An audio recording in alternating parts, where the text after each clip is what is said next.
Go ahead, Greg Hunter. So, Coach, just general thoughts. After some rebounding problems against Kansas, that seemed better.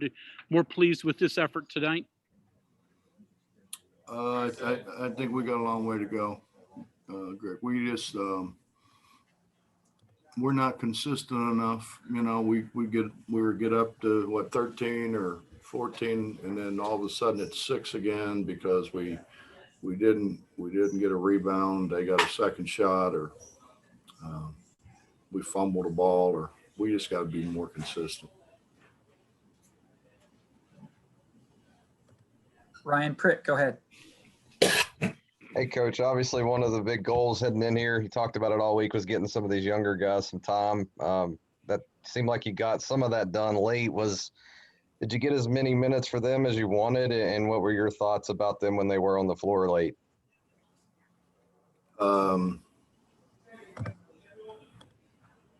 Well, they didn't pass the ball. It was kind of like open gym.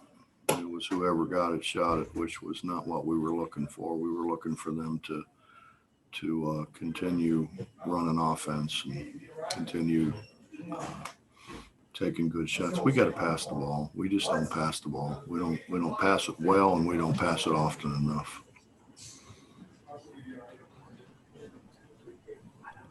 Charles Montgomery.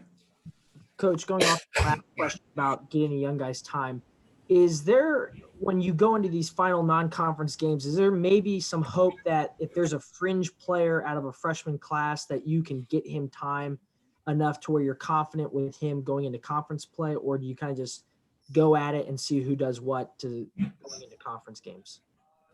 No, we have them every day in practice, so we know what we're going to get from them. And generally speaking, playing against, for instance, an Emmett Matthews, who's in his third year here, knows what he's doing, or playing against a Derek Culver, who's in his third year here and ought to know what he's doing. It does him a whole lot more good than it does playing against somebody else.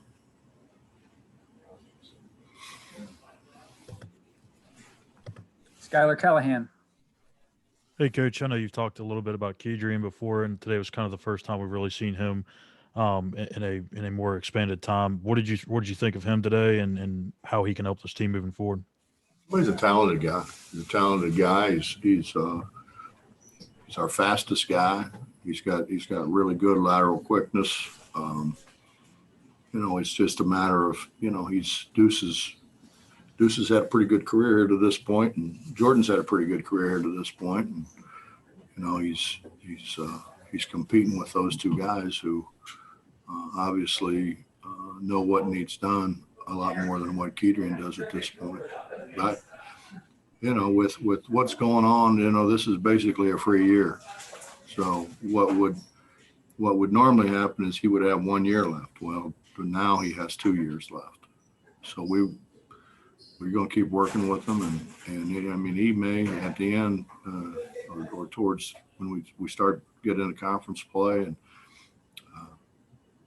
with all the travel and everything else, he could be a really good guy for us. That he's just got to learn, what we need done, like those two guys have. Cody Nesper. Hey, Coach, just wondering if there's an update on Isaiah. We won't know until the morning.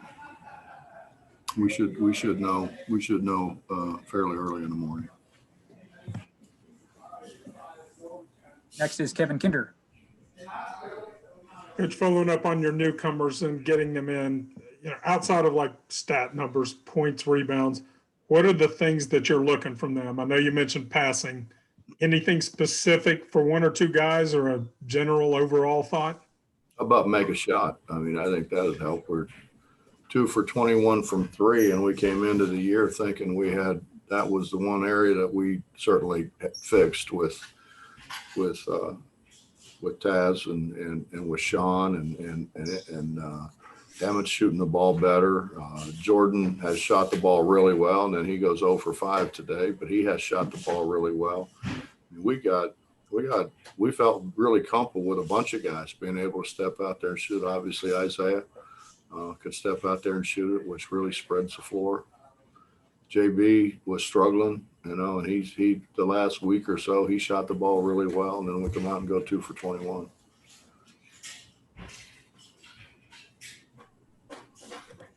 Go ahead, Greg. Coach, more on Isaiah, and obviously the tough part of his, injury is it looked like he was starting to play a lot that first half. He was sort of part of your rotation. Is that fair that you were trying to get him some minutes, in a lot of minutes, quality minutes in this game and in the future? Well, he gives us what we didn't have with Derek and Oscar. I mean, he's a big who can spread the floor. He can step out, make threes. He passes the ball well out there. He handles the ball well out there. Those two guys are more block guys that we're going to throw it close to, and he's a guy who could spread the floor. Ryan. Yeah, Coach, you mentioned Oscar and Derek, 30 and 19 out of those two guys today. Obviously, the road's going to get a little bit tougher here as we move in the next couple of weeks. But was that good to see out of them, and is that what you're kind of expecting to see out of them as we move forward? Well, I'd be gravely disappointed if I didn't see that out of them. They're two talented guys. I think Derek's come a long way offensively. Oscar has struggled a little bit early, but I think he's starting to come out of it from an offensive standpoint. And we've got to be able to. You go 2 for 21 from 3, you better be able to throw it close. Justin Jackson. Coach, I know you've gone the other way when I've asked these kind of questions about career wins in the past, but your next win is we number 300 at West Virginia. Obviously, you're in the middle of the season. You got other things to worry about, but the fact that it is at West Virginia, will it, hold any special meaning for you at all? Justin, Tony mentioned that on the postgame show. I had absolutely no idea. I don't look at those kind of things. My responsibility is to those guys in the locker room and trying to make them better and have them achieve their goals. I just don't. I guess I never have. I don't know why. I don't pay attention to it, but I don't. And I'd be lying if I told you I did. I just. It's been great being home. I think that's the. For a kid who was running, through Deckers Creek and Doug Hill, in my early days, and then having an opportunity to come here and play in this building. It's just it's great to be back. And I remember the press conference when Eddie went through all the coaches and all of us. That was when Rich was here, and of course Mike Carey's a Clarksburg guy, and Eddie's a West Virginia guy. And we had a whole room full of West Virginia people, which is, that's home, man. That's I never growing up, and I spent a lot of time in Ohio, and my parents obviously spent a lot of time in Ohio. I never heard them ever say anybody mentioned West Virginia. It was home. It was home. And my dad sending me up on the antenna tower to turn the antenna towards Wheeling Steubenville so we could pick up West Virginia games. So, it's obviously very near and dear to me. But I came here to try to do the best job I possibly could, elevate this program to national status, and do what I could do to help with the facilities that we didn't have. The place was exactly the same as it was when I left here, and we certainly needed to uplift things and make it better, and give guys an opportunity to do and be what they can be, and I think we've done that. Mike Kazaza. Hey, Bob, how are you? I'm good, Mike. Good. Jalen didn't play last game. You mentioned he struggled, but he's back out there today. He made some shots in practice. You sound like you also saw him around the rim a little bit more. And I think he played some of your 4 at times in the second half, and maybe because Isaiah wasn't there. If he can't, if Isaiah's out for a while, or if maybe Jalen keeps us going, can he do something like that with a little bit of positional flexibility for you? Oh, absolutely. Absolutely. I kept waiting for JB to kind of break out of it, this year. At the end of last year, he was playing as well as anybody was. He was offensive rebounding the ball really well. He was rebounding defensively, and he was really making shots. I mean, I thought coming in that if he carried the same thing in that he ended with a year ago, he'd be hard to keep out of the lineup. And I think he will. I mean, he's a great kid. He's wants to do the right thing. Maybe sometimes you want to do the right thing too much, and you maybe put a little more pressure on yourself than what you need to.